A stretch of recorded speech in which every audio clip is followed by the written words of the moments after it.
Welcome to today's People's Press Conference. Welcome, Representative McGovern. Thank you so much for being here.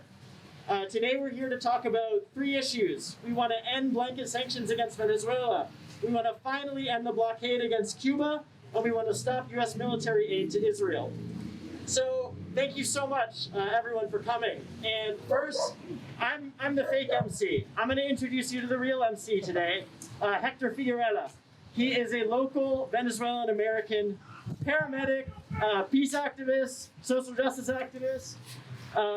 He's going to speak about how sanctions and U.S. foreign policy have impacted his life, his family's life, the whole nation of Venezuela, and what we can do to stop this violence, to have the U.S. live up to the standards that it says it holds, and to respect Venezuelan sovereignty. So without further ado, thank you, Hector. Welcome. Thank you, Michael. Thank you for doing that. Welcome, Representative McGovern. Thanks for being here today. It's great to see you. Hi, everybody. Hi, my name is Hector Figuerella. I'm a Venezuelan American. I've been living in Western Massachusetts for a very long time. I got involved in this back in 2019. The work around the sanctions.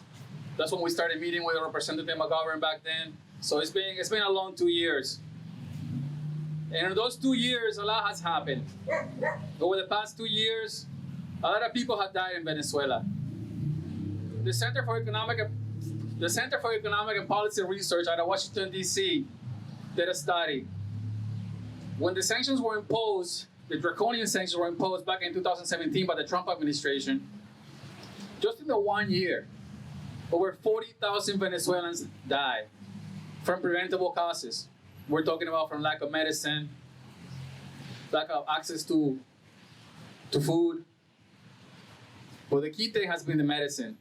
About 85% of essential medicines are in short supply. And to add to that, there's been a global pandemic over the past year and a half. And in that period of time, back in June, Venezuela was blocked access to the purchase of COVID-19 vaccines. That same month, I lost an aunt to COVID. I don't know if you've ever seen anybody die from COVID. I have. I've seen people dying of COVID because of the work that I do. And it's been hell over the past year and a half. It's hellish to look at a person and see that they cannot breathe, and there's really not much that they could do at the time. Well, back in June, the vaccines were available, but Venezuela could not buy them. Just one example.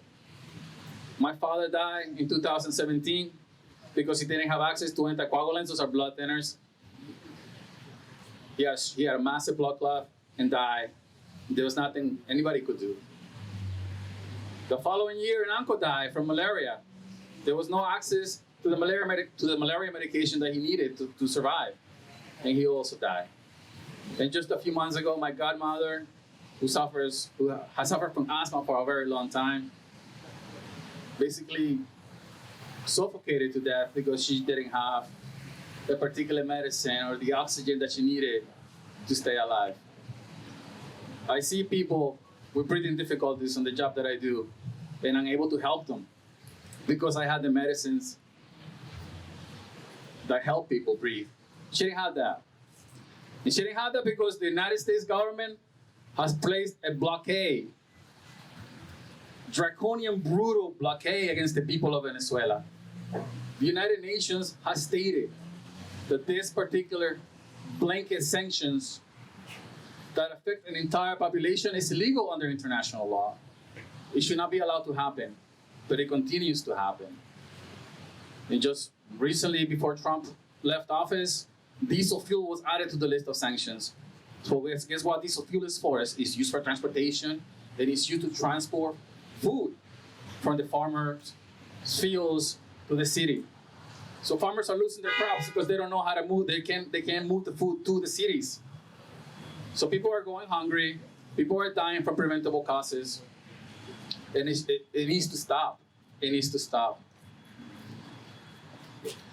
The Venezuelan government has lost an enormous amount of money from revenue. Citgo refineries, your Citgo gas stations that you see all across the United States. Well, this has been this asset that provided millions and millions of dollars to the Venezuelan government to purchase food, to purchase medicine. They lost that. That's under U.S. control. So just to give you a sense of what's going on right now, we're calling this is a new form of warfare. We're calling this a hybrid war. The United States is engaged in a war against Venezuela, against the Venezuelan people. The United States is no longer dropping bombs when it feels like it can drop bombs, because it's hard to do that nowadays to get popular support.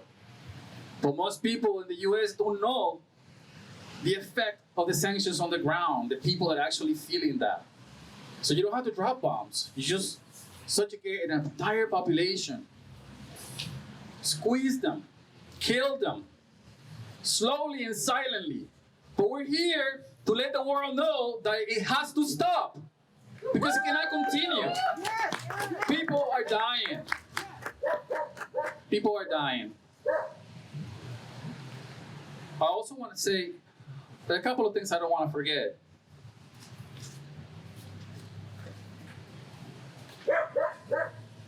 Sorry.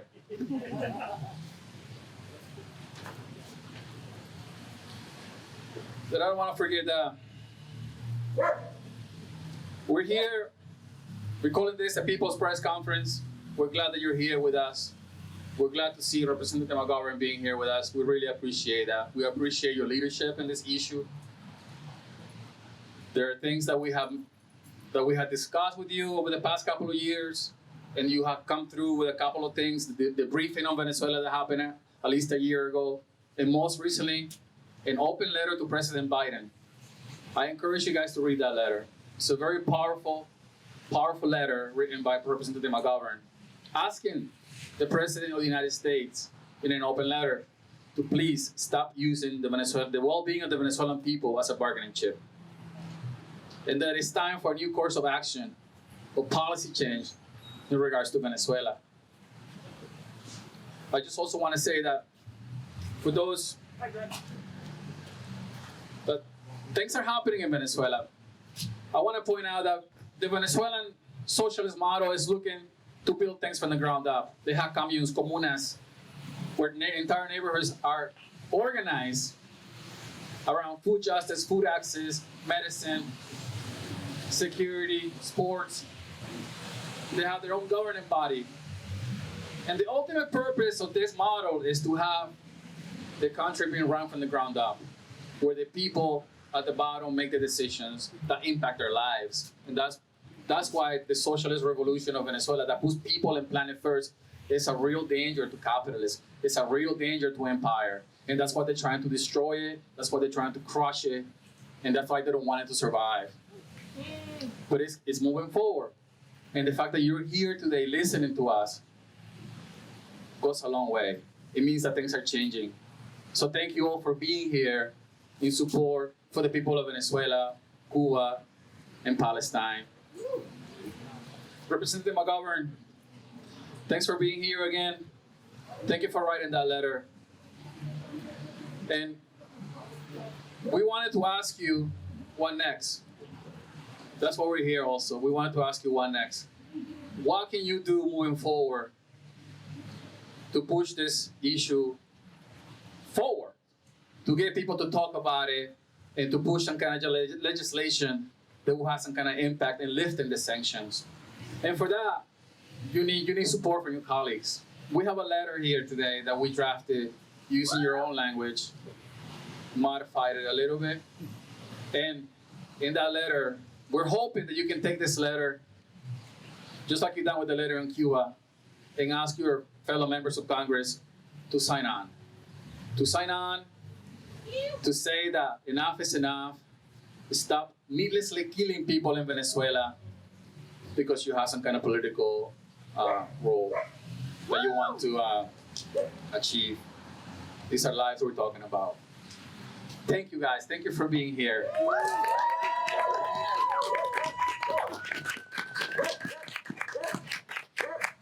Is Gloria here? She's not here. Okay, great. Thank you guys. I'd like to introduce our next speaker.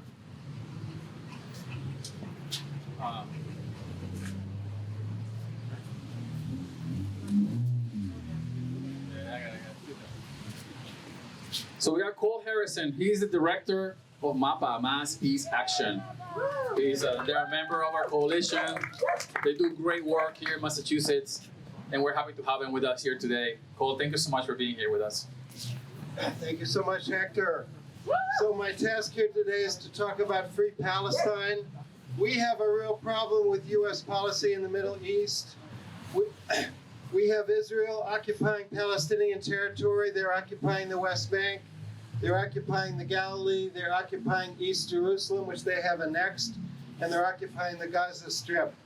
So in no way is there an equality between the rights, between the situation of Israelis and the situation of Palestinians. Palestinians are living under occupation and they're living under oppression.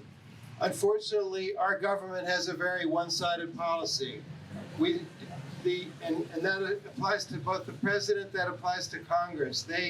Congress is declaring an undying alliance between the U.S. and Israel. We impose no conditionality on Israel. There's no behavior, apparently, that Israel can do that would cause the United States to change its policy or to reconsider its policy. Israel is systematically installing settlements throughout the occupied territories. They are breaking up any possibility of a two-state solution. The political leadership of Israel is almost open in saying they will not even consider a two-state solution. And yet the United States aid continues to flow. It's now $3.8 billion a year that we provide to Israel. Back in the day, the aid that we provided to Israel was economic aid, no longer. It's all military aid now, and that's been true for a number of years. And yet, it's been clearly documented that the Israeli army, the Israeli Defense Forces, or IDF, does not uphold international human rights norms in its occupation. They're human rights violators. And Human Rights Watch has identified Israel as an apartheid state, largely because of the actions of the IDF. And so why is the United States continuing to send that money year after year? We need some answers. Recently, Congress took another step. The $3.8 billion a year that we sent to Israel with no conditions was not enough. They voted another $1 billion for the Iron Dome anti-missile system, which is built by Raytheon, a Massachusetts company. Israel uses that system to protect itself from consequences for its oppression. There was a conflict between Israel and Hamas back in May. And I guess they used up a lot of their missiles. But now the United States is quickly sending more funds to replenish those missiles so they can presumably do it again. We're actually concerned they may be planning to use those not only to attack Palestinians, but also to attack Iran. I'm sure everyone knows that the tensions with Iran are getting sharper and sharper, and Israel is more and more open in its apparent intention to provoke a war with Iran. Those Iron Dome missiles could be used for that as well. So we really have a problem with balance in the United States foreign policy when it comes to Israel and Palestine. We don't have a balanced policy. We don't have a reasonable policy. We're supporting apartheid with American military aid with no conditions. And yet, Congress is not rising to the challenge and is not taking that problem on. We recently had a situation where Israel declared 6 human rights organizations in the Palestinian territories as terrorists, right? These are organizations that work with children, they work with prisoners, they work with women, they document Israeli human rights practices. They're now all terrorists. And presumably they'll be shut down, their finances, they'll probably be arrested, their finances will be interrupted. It's still unfolding. We need action on this. And we need a equal-handed policy between two peoples in Israel-Palestine. They both have rights to live, they both have political and human rights, and yet United States policy is getting worse and worse. Certainly Trump made the policy worse, no question.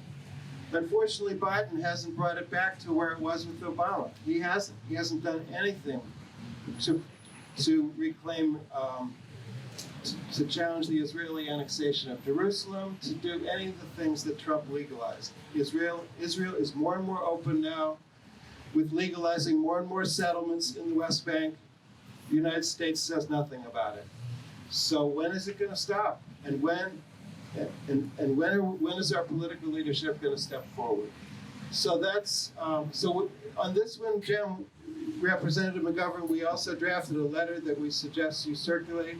This letter probably could use some work, and we need your ideas too. But it's urgent that pro-peace representatives challenge the policy and take this on, because this can't go on. So that's my piece. Hector, who's next? Thank you, Paul.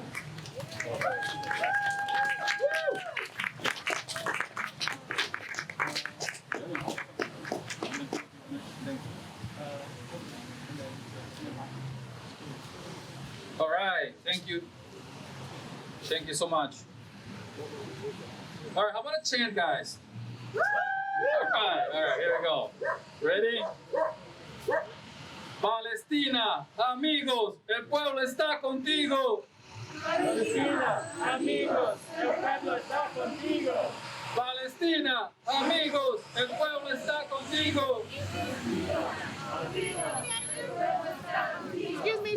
I can barely hear you guys. We gotta work on that. All right. So I'm gonna introduce you guys to Michael. You met Michael already. So Michael will be speaking on Cuba. Thank you, Michael. Hi, everyone. So we don't have to lecture Representative McGovern on Cuba. He's shown so much leadership on the issue, and we thank him for that. Thank you. Thank you. We know that he's currently circulating a dear colleague letter like the one we want to see on Venezuela about Cuba. And I believe so far we have 2 representatives from the Massachusetts delegation, in addition to Representative McGovern, signing on. Ayanna Presley and Jake Auchincloss. Yes, which is wonderful. Wonderful news. I mean, we need to build consensus around unilateral, violent foreign policy against sovereign nations, regardless of their political character. And, I personally want to say, I've been to Cuba. I went in 2014, and there are some incredibly inspiring things about the country and some incredibly heartbreaking things about the country. And I'm sorry to say that my own government is behind most of the heartbreak. So, in Cuba, life expectancy in most communities there is higher than most communities here. One of the big differences is that Cubans don't pay a dime for their health insurance. It's covered by the government. With COVID, President Biden really callously offered vaccines for the Cuban people. But vaccines are actually the last things that Cubans need because they developed 2 of their own. They are over 90% effective, and recently they've inoculated a majority of their population. Furthermore, they're able to safely inoculate kids who are 2 years and older, because they have proven biotech capabilities. They've used these types of vaccines to protect children before, and they're doing it now. So we didn't have anything to teach them about biotech. We didn't have anything to teach them about healthcare. And we didn't have anything to teach them about paying for higher ed. Because in addition to healthcare, university education's free. Now, a little bit about the heartbreak. Havana is one of the most beautiful cities in the Western Hemisphere. Unfortunately, it's falling apart. And that's because they can't import supplies. Their economy is completely strangled by the US blockade that's been in effect for over 60 years. And so what does that mean on the ground? It means it's incredibly difficult for Cuba to trade with the rest of the world, both to import and export goods. No economy can survive this. I mean, just like Venezuela, which has only been under attack really directly for the past 5 years or so, Cuba's been struggling for 60 years. They're just trying to live and have their own system that's, not the same as our system here, and in some ways much more successful. If you're thinking about protecting human life, enriching human life, oftentimes they succeed where we fail. And so Again, we don't have to lecture Representative McGovern because he's leading the charge on getting rid of the blockade in Congress, and we applaud him for that. But I think the world needs to know that day one of the blockade against Cuba was a crime, and it's been going on for 60 years. Woo! It's cost Cuba over $130 billion, recognized by the UN. No country can afford that loss. I mean, if any other country on the face of the earth, no matter how free market they were, no matter how socialist they were impacted the same way that Cuba's been impacted, their economy would be struggling too. So we're here to say, hands off Cuba. If you'll join me in the chant, Cuba sí, bloqueo no! Cuba sí, bloqueo no! Cuba sí, bloqueo no! Cuba sí, bloqueo no! Thank you very much, everyone. Thank you, Michael. Woo! Okay, one more chant, guys. Here we go. Money for jobs and education.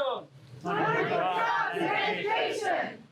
Not for wars and occupation. One more time. Money for war and education. Money for jobs and education. Not for war and occupation. All right, we'll try it next time. Sorry. All right. Thank you, Michael. We're going to go ahead and introduce our next speaker. Our next speaker is Paki Wieland. She's a trailblazer, local activist with Pink. Paki, your contributions to organizing are tremendous. Thank you so much for being here. Paki.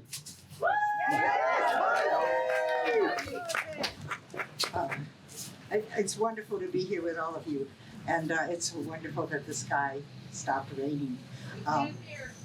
It's so good to be here with you, and that it stopped raining. I tell people periodically, and I told the congressman earlier today, that we are the envy of so many of our progressive friends all around the country, because we have a congressman who not only stands with us, who not only comes to listen to us, but acts on us, asks what we want, and knows that when he's doing the right thing, and it's not easy, I don't think, in this Congress of ours, he knows we have his back. He knows that we're standing with him and we're supporting him. And this is a rarity in our so-called democracy. So I think we need to celebrate what we're doing and to keep going. We talked about we have some differences sometimes, and I know certainly a number of us have pushed you on all three of these countries, on the justice for the Palestinians, justice for the Venezuelans and the Cubans, and as Hector said, you have certainly been in the forefront around Cuba. You haven't been there 60 years, but if you were as old as I am, you would have been. And so I think we really want to thank you and hear from you what your responses to what our proposals are, the pushing you a little further. Anybody who's watched Congressman McGovern and on the floor of the House, you know that he is in the vanguard. And they used to talk about different senators being the conscience of the country. Well, I think our congressman is the conscience of our country, and we need to keep him aware that we appreciate him and that we want him to keep going, and that it's what does our brothers and sisters and the Poor People's Campaign say? One step forward, not one step back, and that's what you do, Congressman. And we're standing with you, and when needs be, we'll prod you a little. Woo! Thank you, Paki. Thank you so much for being here. Thank you for those wonderful words. Okay, one more chant, guys. Ready? Sanctions kill innocent people.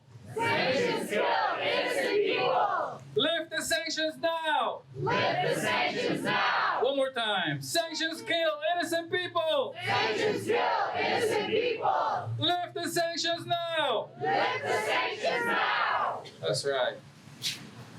Our next speaker is Brian Garvey. He's with Massachusetts Peace Action. Another member of our coalition. Thank you, Brian, for being here. Let's hear it one more time for Hector. Let's hear it again for Hector. He's on the front lines. For the past year and a half, Hector, and I know he doesn't like to brag, so I'm going to brag for him. But when we say essential workers, we're talking about people like Hector. So give one more round of applause for my friend Hector. You deserve it. You deserve 3 cheers. And after a hard day's work, what is he doing? After helping people struggling, some of them against COVID-19 here, he is organizing for the people of Venezuela, for the people of Cuba, for the people of Palestine. This is the spirit that we all need to embody. We all need to recognize that we are brothers and sisters, not just in this country, but across the entire world. That lives matter, not just here in the United States, but in Venezuela, in Cuba, in Palestine. An American life is not worth more than the lives of these people. And recognizing this, we need to change policy. We desperately need to change policy. Because sanctions, our own government's investigations have shown that sanctions are killing thousands of people across the world. They're not just an economic policy, they are an act of warfare. And it is time to end sanctions right now.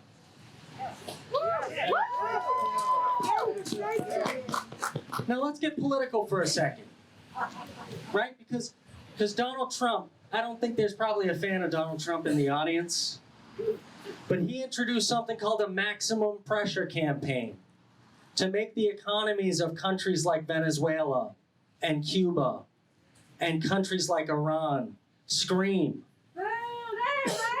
That's right.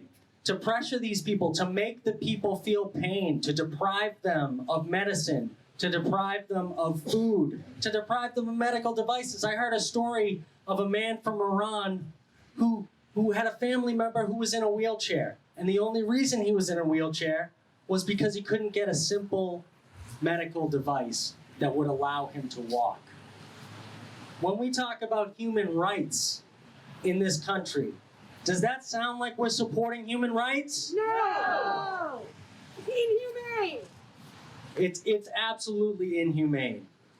But what's worse is millions and millions of people went out and they voted for an end to the Trump presidency. They voted for change. Right. And what we have seen on the policy of sanctions is a continuation of the policies of Donald Trump. The Biden administration needs to hear this message loud and clear.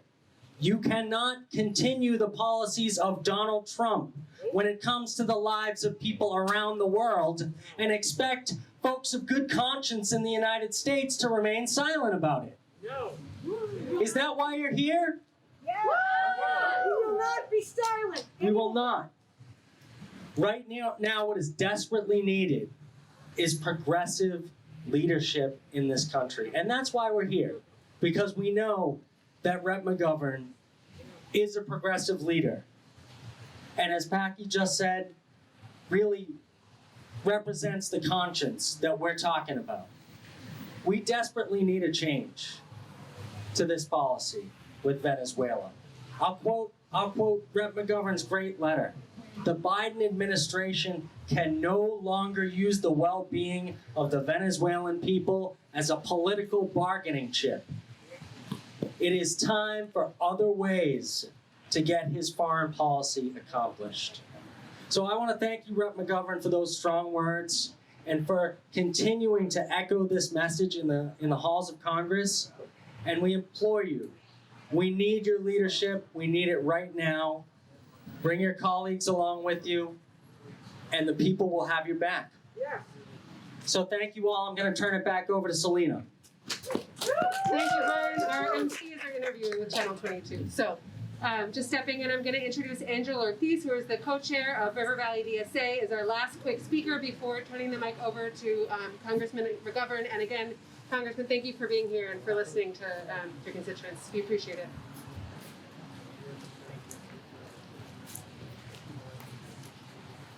So my name is Angel Ortiz. I am co-chair of the River Valley chapter of the Democratic Socialists of America. We have over 300 members from Franklin, Hampshire, and Hampton counties, and the DSA has 95,000 members nationwide as of our last count. We consider ourselves socialists because we share a vision of a humane social order based on popular control of resources and production, and we consider ourselves democratic because we know that this transformation cannot happen through a small group of elites or well-meaning politicians. McGovern said it best himself when he thanked us for rallying, for doing the work that we're doing, because it drives politicians to do the things that we need them to do. So in thinking about our support for our comrades overseas internationally, we know that the sanctions against Venezuela are based on a barbaric practice, and they're hurting innocent people more than the governments.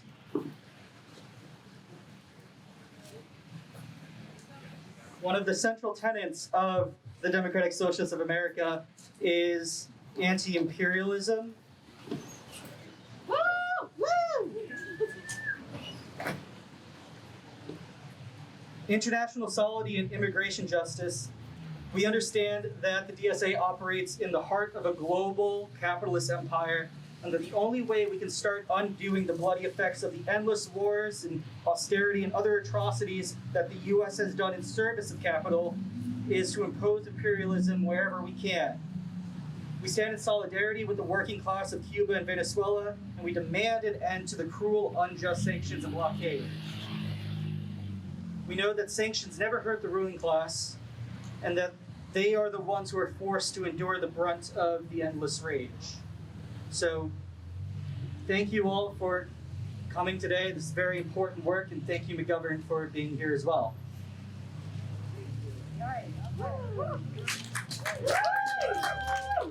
Thank you, Angel. Thank you. All right. Excellent. All right, guys. How about one more chant? All right, here we go. Money for jobs and education. Money for jobs and education. Not for wars and occupation. Not for wars and occupation. Beautiful. One more time. Money for jobs and education. Money for jobs and education.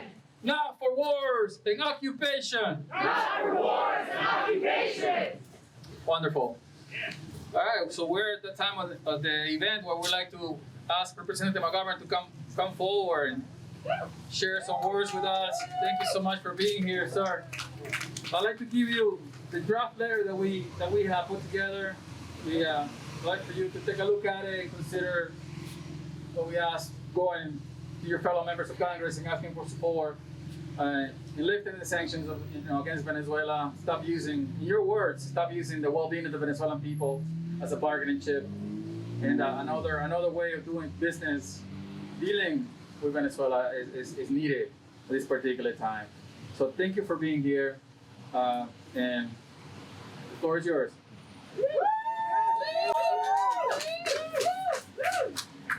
So, well, first of all, thank you, Hector. Thank you, Angel. Thank you, Selena. Thank you, Brian. Thank you, Cole. Thank you, Michael. And thank you to my dear friend, Paki. I think I got everybody, didn't I? All right. And thank you all for being here. I used to have an old history professor who used to end every class by saying the same thing. He used to say, the world will not get better on its own. And when I was taking his class, quite frankly, I didn't know what the hell he was talking about. I do now. Nothing changes. Nothing good happens unless like-minded people come together and demand change. And that's what this gathering here is all about. I have always felt that if the United States stands for anything, we ought to stand out loud and foursquare for human rights. And by standing for human rights, that means we have to stand with the people. And let me go through the topics that you have raised kind of one by one here. First of all, on Cuba, I think our policy toward Cuba is immoral. It has been self-defeating. It has done nothing but hurt the Cuban people. And I used to think that when it became obvious that one was making a grievous mistake, that one would try to correct that mistake and change course. Unfortunately, that has not happened with regard to Cuba. We have been maintaining the same old policy, a relic from the Cold War, for over 60 years. And I have been to Cuba many times. I have seen the impact of the blockade. As Michael pointed out, the issue in Cuba is not that they didn't have a vaccine. They have a very advanced biotechnology program in Cuba. They actually they developed their own vaccine, but they had a problem getting syringes. They had a problem getting oxygen. They had a problem getting other medical supplies because of the sanctions and the additional sanctions that Trump put into place. I had hoped that when Joe Biden became president, one of the first things he would do is at a minimum get rid of the Trump sanctions on Cuba. I should tell you, by the way, when Obama decided to change our policy toward Cuba at the urging of many of us who went to see him personally, the person who called me to tell me they were changing the policy was Joe Biden. He was vice president. And he was enthusiastic about the change that we were about to make. And so it is a little bit of a puzzlement to me that we're still stuck not only with the pre-Obama Cuba policy, but we have the Trump sanctions on top of it. Now, I'm leading a letter right now with my good friends, Congresswoman Barbara Lee and Gregory Meeks and Bobby Rush, addressed to President Biden. It's being circulated right now amongst our colleagues. And it basically outlines concrete actions that he can take right now without Congress doing anything. The things that he can do right now to address the current humanitarian crisis in Cuba and to re-engage directly with Cuba. The letter was drafted with the collaboration of a lot of NGOs. Some of the people in this audience had some input on that letter. We hope that the president will take that letter seriously, and we're hoping that we will see some real changes soon. And if not, we're going to continue the pressure.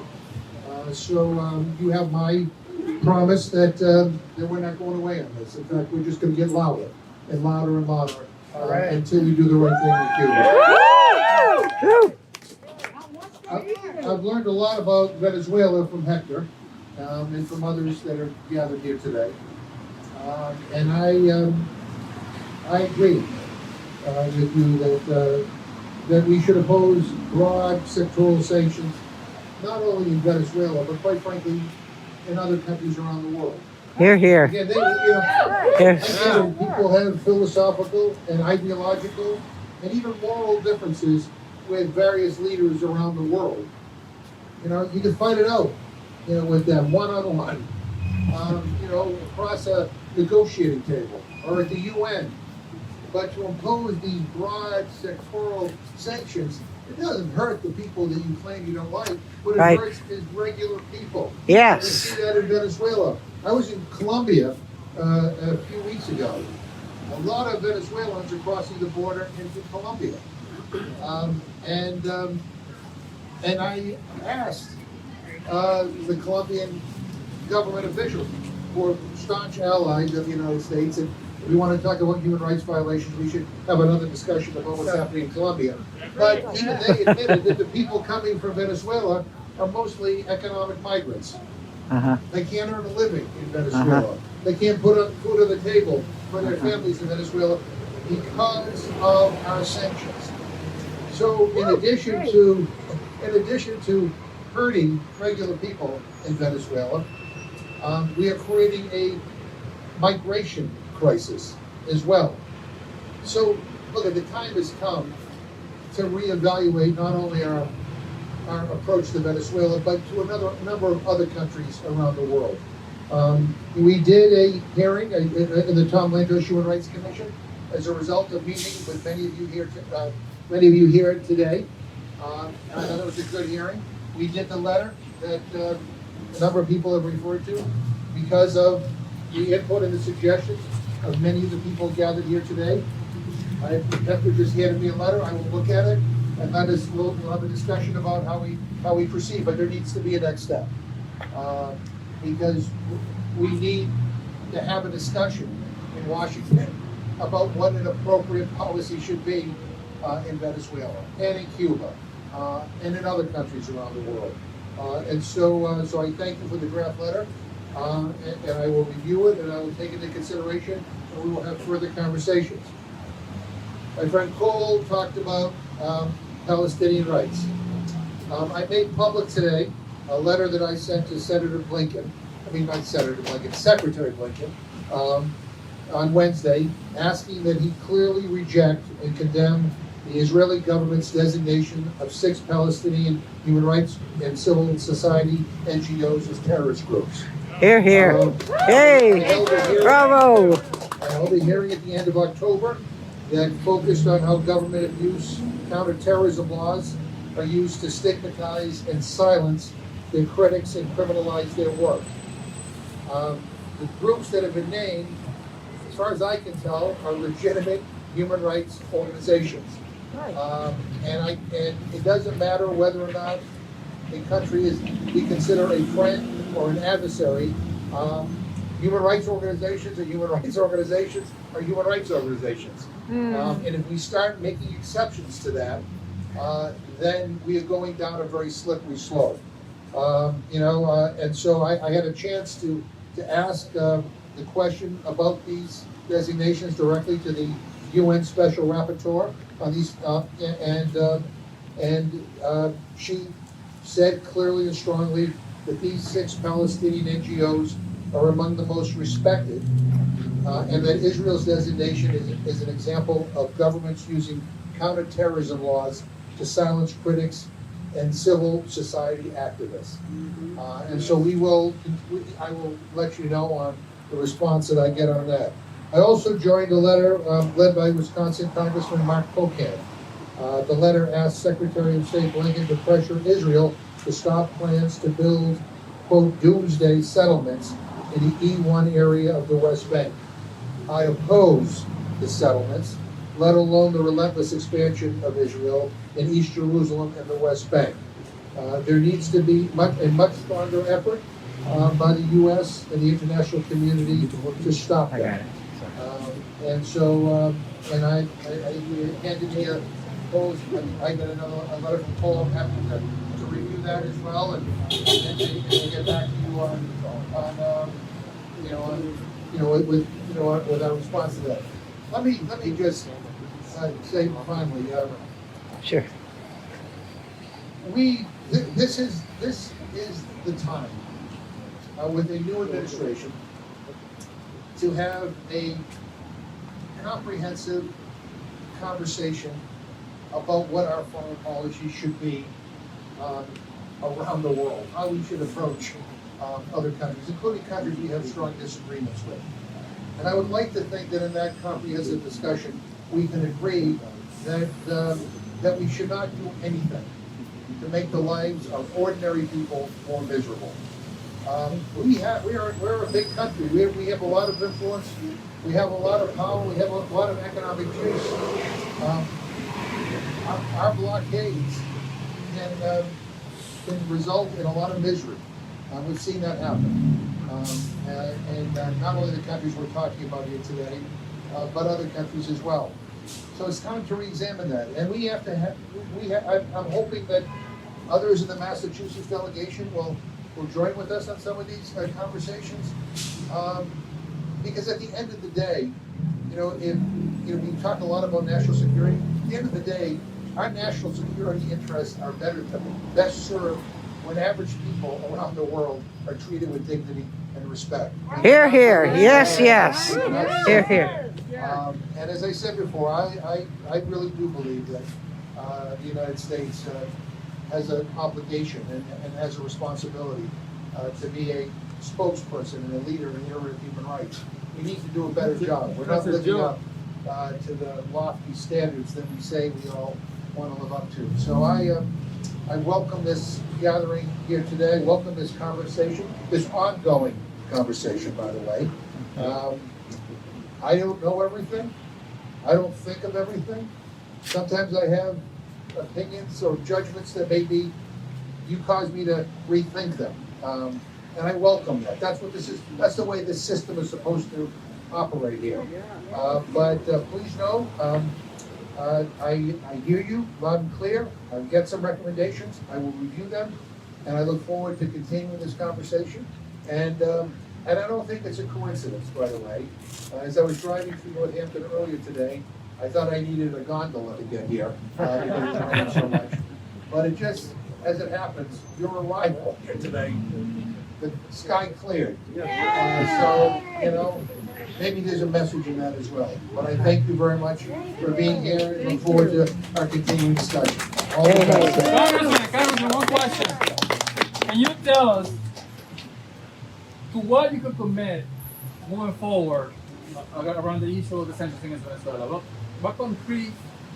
So let me, so is the letter that, I haven't read the letter you gave me, but is the letter another letter to Biden from me, or is it? It will be a Biden from you, but also to get other signatories. So I think what I can commit to you is that we will do a follow-up. I can't commit to this. Maybe you wrote this brilliantly and everything is perfect, and I will, you know. Sounds but good. I commit to you that there will be a follow-up. Excellent. You know, we right now have circulating through Congress a letter in Cuba. I don't want to confuse too many of my colleagues, because sometimes they get confused easily. So I one thing at a time. But I promise you, Hector, that there will be a follow-up, and we will talk to you about what the follow-up is on Venezuela. Thank you. HR 2590, no way to choose child in Israel, Palestine. Bill has been there for a couple of years, we're looking for your signature. So this is the McCollum bill? Yeah. So I agree with the premise of the bill. There's some parts of the bills and the language that I have an issue with. And I've talked to Congressman McCollum about making a few tweaks. Look, at the end of the day, on that bill in particular, the issue is the treatment of Palestinian children. We want the maximum amount of people to go on a bill like that. Sometimes there are clauses and whereas clauses that are added that give people some discomfort. To me, if the issue is children, let's just focus on the children and get rid of all the other extraneous stuff. We have sent I've sent communications to the administration. I've talked to the Israeli government about the treatment of Palestinian Tell me children. why, It what's happening. is something I care very deeply about. And the issue of how children Sure, are that'd be treated great. in conflicted areas is something that the Tom Lantos Human Rights Commission is also very much focused on. But the bill has families and displacement, the children are affected by all the things. Well, you know, but here's the deal.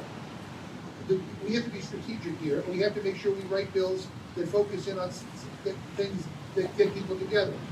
Helping children, everybody gets together. Some of the other things in this stuff, there was reference to the Leahy law and one of the previous bills. Senator Leahy had a problem with that. Why is that there? So I'm just simply say, I think we can get to a consensus, which I would like to think we all want to do, because if the issue is the children, let's focus on the children. Thank you. Thank you, Congressman. Thank you so much for being here. The people united will never be defeated. The people united will never be defeated. El pueblo unido jamás será vencido. El pueblo unido jamás será vencido. The people united will never be defeated. The people united will never be defeated. Great. Thank you, guys. Thank you so much for being here.